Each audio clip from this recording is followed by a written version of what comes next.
Herren være vi tikkun.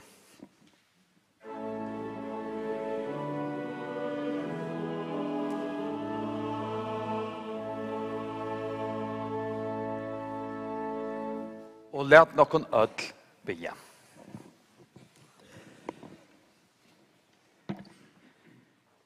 Herra var god himmelske fægir. Vær takk der fyrir at du av store nøy og miskontuine hever enda født okkon til livande vågnar fyrir oppreisen Jesu Krist fra deion.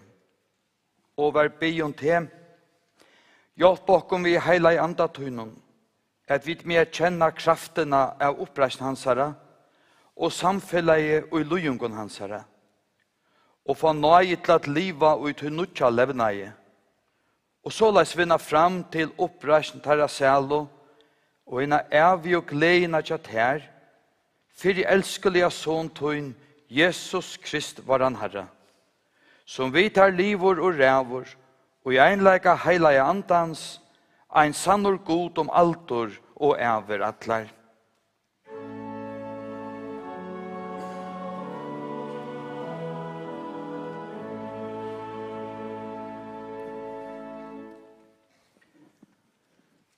Og hesen heilige lestor skriva vår i Salme 121.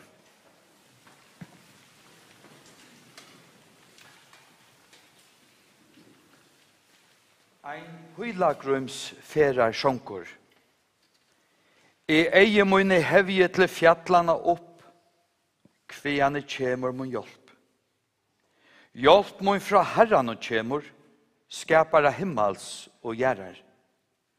Han vil ikke leta fotun snava, vaktar tun vil ikke sova. Nei, ikke bluntar og ikke svevor varmever Israels. Herren vaktare tun, Herren tun ventar skutje bittunne høgre hånd. Dagen skal solen stinka til etlom natten av mannen. Fra ötlon ytlon skal Herren til være, han tunna sval skal være. Tun utgeng og inngeng skal Herren være nu og matlar ever. Og let nokon jotta okkara kristne trygg, og Jesu navne av nok til djevelen, og atlar gjerningar hans, og atlan etbor hans. Jeg trygg vi okkur fægir hin alvalda, skapara himmens og gjerrar. Og av Jesus Krist, Guds einborna son var han Herra, som giten av heilavun anda, boren i heim av Marie og Moi, punslaver under Pontius og Pilatus, krossfestor, deier og gjerravor, nye fernel helger.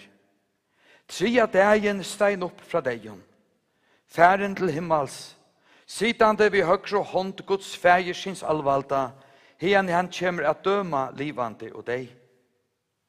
Og av heilagen anda, eina heilaga allmenna kyrkjom, samfellat herra heilavo, fyrirgjøving syndana, oppreisen likamsins, og loiv om altor og ever.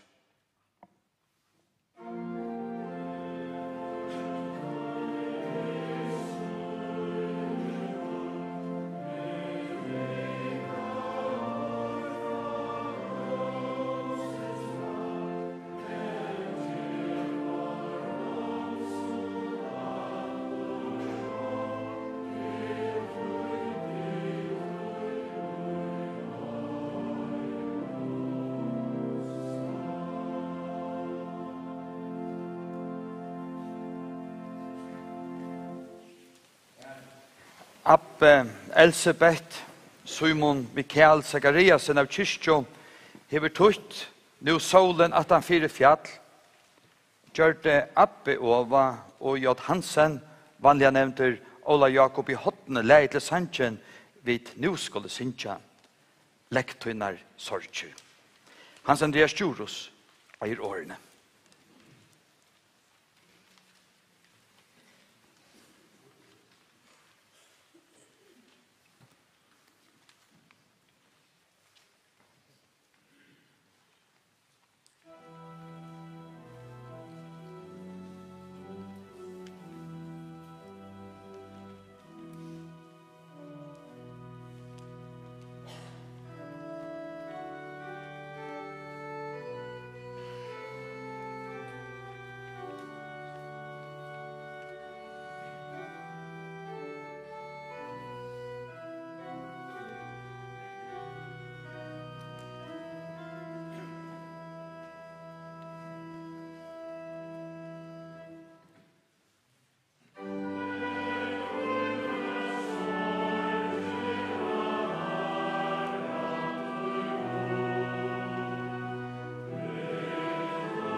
Nøye være vittekon, og fri fra gode feie varon, og Herren Jesus Kristi. Lad nokon bia. Gå Jesus kom til nu, hesa løte til okkara, som påska morgon orle. Da du nevnte Marie at navnet, og så hinner kvinnerne, og så tar tutsi som så det saman, og tar bager som var jeg vet til Emmaus. Tu erst virkjen mitt okkara middelen. Og i det skulle vi fylltja en virknom mann, som tu gjør det virknan, eisne for okkon. Gå Jesus, ver tu tjo okkon nu, ver nær, og gjev trost og styrst, at vi eisne kunne renna okkara skai vel. Før tu okkon ødel, heim til tøyn. Amen.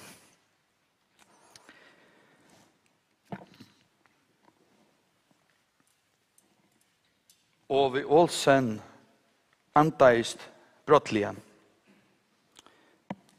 Og dævren vil ikke glemtur. Og vi leie åranar inn dagen, han helst meire nekar annar her av landet, hever vært uimende nav. Flaggdagen. Han får hiane eine forsens 20. året at merke vær vi kjent. Alt liv hans herre, fra vøkket til grøv, var mest av tonleik. Appen Ola Jakob i Hotne var en av stånarnen av Hotnorkester. Foreldrene var hotler stolar tja Hotnorkesteren, og over byrja i her langt 20 år gammal, i 2 trus. Han spela euphonium som var hansara ved overføre i orkesteren. Favor hever her landet tøyt meira for ett og samme orkester enn over for sutt. Han dirigerer i hesten orkester i flere enn 40 år, fra 4 da han bare var 22 år gammal, til 2016. Etter det stjøtna han et skifte Klaksvøkar Hotnorkestret, og eisen hever han leit vører Hotnorkester nøker tøyarskai. Etter real og student, og et år som lærere vikarer i Kvøyvøk, som har leit atter av i glede, får han saman vi vimmonen nyer at lesa. Dette var 1. og 4. åren, og vi les frangst. Og det var ikke bare for å glede sånne kære og heima, at han eisen i København for oppe i Hotnorkestret Concord Brass Band. Han var bare tryggfor mot seg selv. Og hvem var Sjånor Olav Olsen ur Fuglafyrre, og Otto Gord Hansen ur Havn. Første årene boet her i Fuglafyrre og flyttet så til Havnar og i Skjeivoldtrus. Batsjarner Herre, Ove og Kare hadde alle tonleik av gaver og heva hinebøyer eisenspalt og i Havnar Hotnorkestret fra ungen. Og somleis det sinetar og avgavis Olavur og Trøntor og Andras alle konservatorieutboner innan tonleik vi hodnljåføren som høvskrein. Ta og vi hei Lise i 2 år, stod hun i boja koma heimater av Bridgebakka, a starva som utarsmæver. Nils Jol, Arke bjøa hun læreplass som program med arbeidere lærlinger, som det er. Ove giftest Elisabeth Maleno Sørensen, og i Havnarkyrkjå og i januar 88. Hon atta ur Klaksvøk. Det bygde av Arjun, og for bøttene Lindo, Olav og Lujas. Elisabeth starva som sjukrasyster av landsjukkerhusen, og Ove arbeider i utvarpet Førja fra 44 til 2008 og i 34 år. Et stort tøyarskei var han og i farløyve fra utvarpen her han gjør det starsfolka leiere og i taverande telefonvers i Førja og i et 2-årskei. Etter derfor han attor i utvarpen. Løyve gonger, bøttene vekser til, og Elisabeth og Ove får søgjen i eisene om og appabøttene, Rebekka, Ranva Loviso, Ronjo, Bernhild og Ova. I 2012 er i ødel bøttene flott heimann, og ta velja tjonene et stittlare Løyv og bosettast i Syregøt. Her er sannelig eisene tonleikor, ikke bare av sanden, men eisene i kyrkjene. Vi låser kvært og eisene over vi tøyt for Gøte kyrkje ungdomskåre som man helt nekv av. Ove, han fer til Fuglafjærar at arbeida som bokavører, et starv hun domte sera vel og eisene ekna i seg til. Samstundes feres han bæg til Havnar av stjøtna Havnar Hodnorkestre og satt ned til Klaksvigar av stjøtna Klaksvigar Hodnorkestre som vi hørt.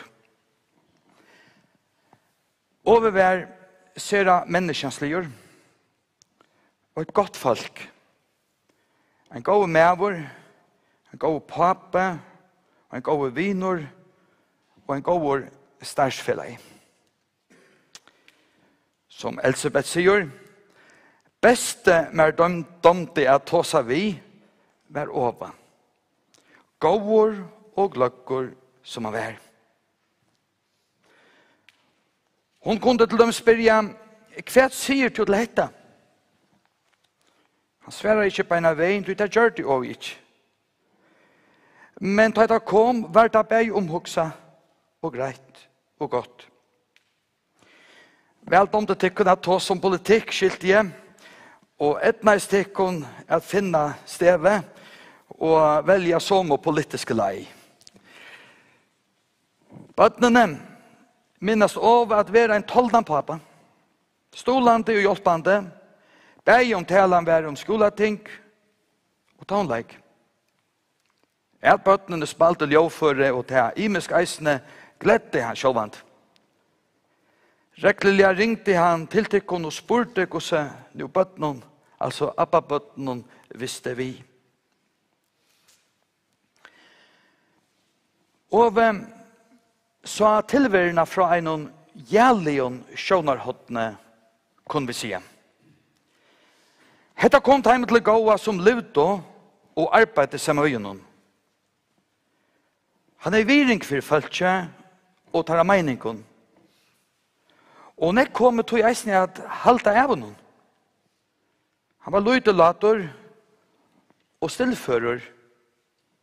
Som her i Esteløy skriver i en ommelde at Ova mangla i tvær kroppsluter, nemlig alboar.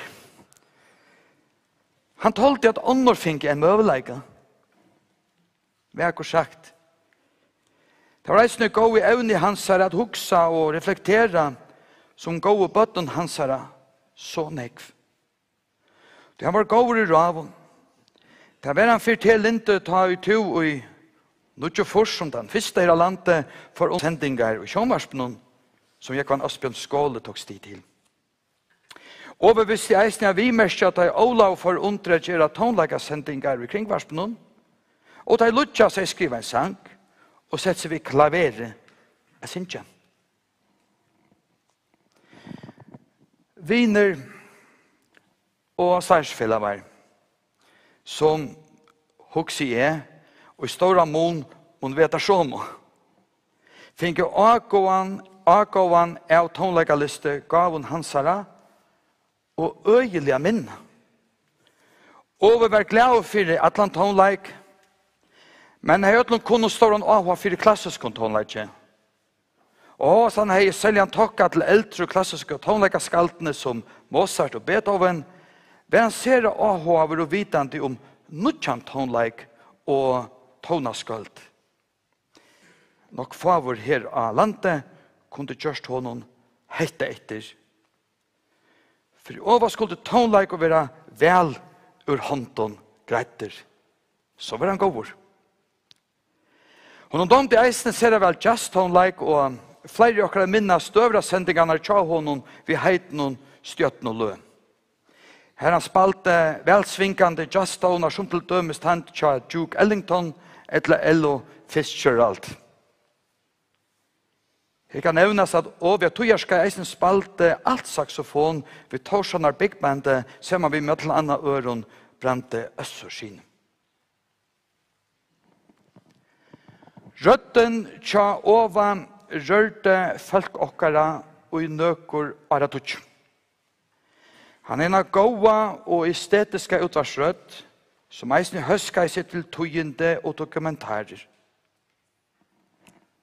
Ødel visste at han visste, men de som starva og semma vi honom høtte ikke bare en gåan starsfellava, men eisne ein ved en slik og minne, at ha i leitjer og så mynter våre gjørtar, så kunne han bare her og nu si at dem hva høska seg til hatta og hatta. Det er ikke ødlund givet heldur. Bøtnene og kona kunne stedfesta hetta, tog pappetarra myntes ikke bare telefonnummer og nummerplater, men eisne bøkene i lise, Elisabeth sier for flere år siden, kunne han ut i æser endurgjevende bok. Omfram døra tonleiken som han omsatte flere år, gjør han håpen av sending og noen klassiske tonleik og tarrameistarer. Som leier av tonleika deltene i utvarspen og settene kringvarspen fra 1995 til 2006 var over av rattar i hittel. Han var byen om å døme om ljóopptøker. Han var valgt domar i prifølger. Og for mongo og diktargående klassiske sendingarsjoner fikk han eisen i heiersløn fra musikklærerfellan. Senaste salmor og salmabåtsjene og i Gamla testamentet ljóvar halleluja. Love gode i halvdom i hans, love honom i hans veldige himna kvalve. Love honom for veltesversk hans, love honom etter veldelige størleika hans. Love honom vi ljóvi av lurum, love honom vi hørspo og saltre. Love honom vi bumpon og danse.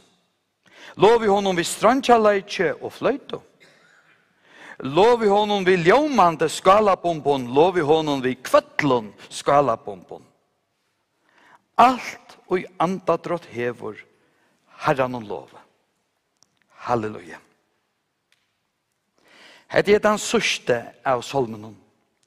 Den første sier at vi skulle bytja okkara loiv og åre og leta okkar være planta her en så treje vi årløg.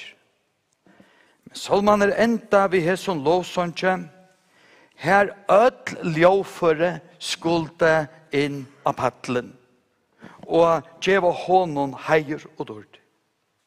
Bæje lurar, harspor og saltor hørte vid, bæje strandja ljåføre og trommor. Solmeren les fra altaren er ein solmor. Ikke ein klævesolmor, ikke ein takkarsolmor. Til solmabåtjen hever solmar til ødelløsens høve. Men ein pilagrums fyrir sjonkur. Ein sankur som var sjunkjen av ved nian til Jerusalems. Her hattøy skulle haltast. Eie mun i hevje til fjallana opp, kvene kjemur med hjelp, vær sjunkjen. Jo, og i setta øren til svære, hjelp mun fra herran og kjemur, skapare himmels og gjerrar. Og vi han vil ikke leta fotun snava, vaktar tog vil ikke sova, nei, ikke blundar, og ikke svevor, varmavor, Israels. vi sønke og vil jo for å ta og i det etnaist, så var hetta en anmenning som vil det nega.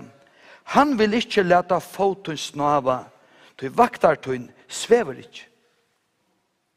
Herren vaktartun, Herre tun venter skudje vid denne høgre hånd. Om dagen skal solen stinka til, etlom notten av månen. Fra ötlon ytlon skal Herren til være, han tunna sal skal være. Hette er det han vil, at vi vil være vard, og vi vita i kvarjon, jo i Kristi. Den utgeng og inngeng skal Herren være, nu og matlar over. Vi færa nu ut, vi kyster nu menn løte, og så færa vi her vi skulle. Ove han færen ut og så løyve, en så vidt skulle. To en utgeng og inngeng skal Herren være, nu og atlar over.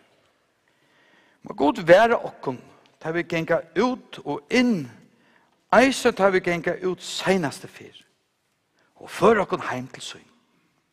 Og i Kristi eier vi hesa vogn til senaste. Vi fylltja en eldsal innan tonleika heimen her land. Hvert hver land okkara åttan sjølvbåtna arbeid. Tja overan arbeid og frytid saman. Jo, Elisabeth, det kraute dekk av familien. Det er vi tås om. Men over let til å kjenne at tonleikeren var ikke alt. Han elsker tikkun. Og han setter tikkun sønne kæro høgt. Tid sida vi minnen om en mildan, hoksante, stolande og stottligan mann og pappa. Hokse bare om bordtellene. Starsfellerne, det samme. Jo, han kraute nekve av tikkun og i havnar hotnorkestre, men tess meira hokse jeg gav han tikkun eisne.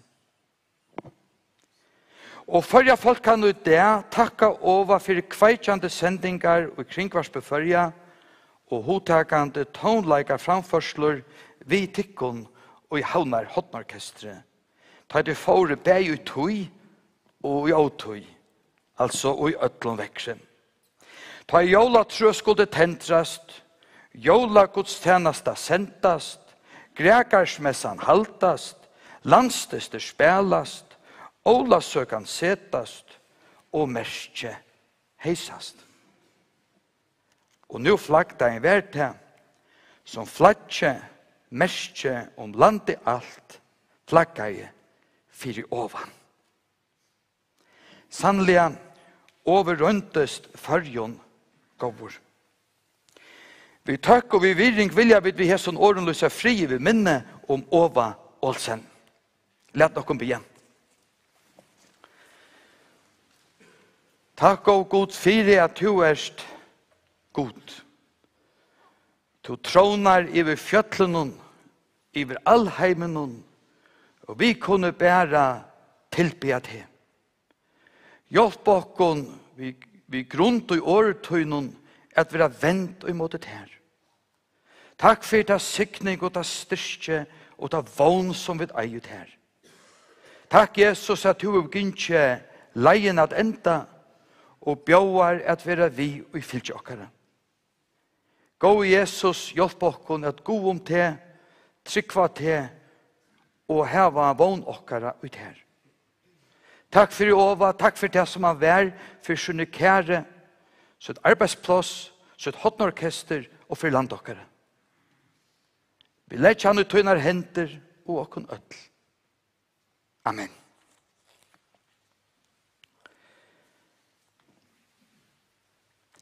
Havnar hotnorkester spiller nå leie skær mot navn og i grein til kvitom. I 2004 vann hett orkestre under Laslø av Ova Olsen europeiske hotnorkesterkappingsene i Glasgow. Og det har vi hæsson lænen. Da vi en utsetting enn henne vid nu færre at høyre.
Vegna teg og være av, skal jeg takke til kun ødlom som møtt til gjerne fyrna til ova.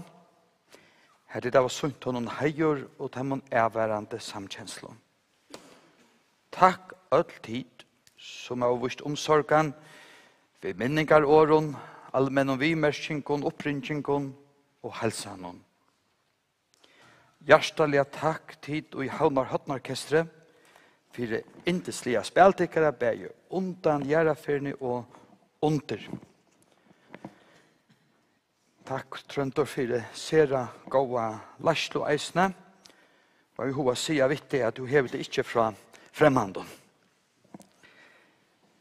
Takk eisne til Johan Hensa for å bare vekra speltut, sammen vi orkelen i det. Vi dreisas nå, og berar ned færa til kistna standa, og så synsja vi Jesus til vår sjalagagn, og under sattna ørenden vil kistan båren ut. Lett ikke bare hetta til merkes. At nå ta og i kistan kommer her opp av korskottene standa, og vi vendt her, så var det her eisen i overstå. Som en kan. og fyllte kyrkjena vid tonen fra tykkon som noen kæra gamla hodorkester. Her er flere personer som jeg sier nå, men jeg har ikke hørt tykkon spalt bedre. Takk for det. Vi dreisast.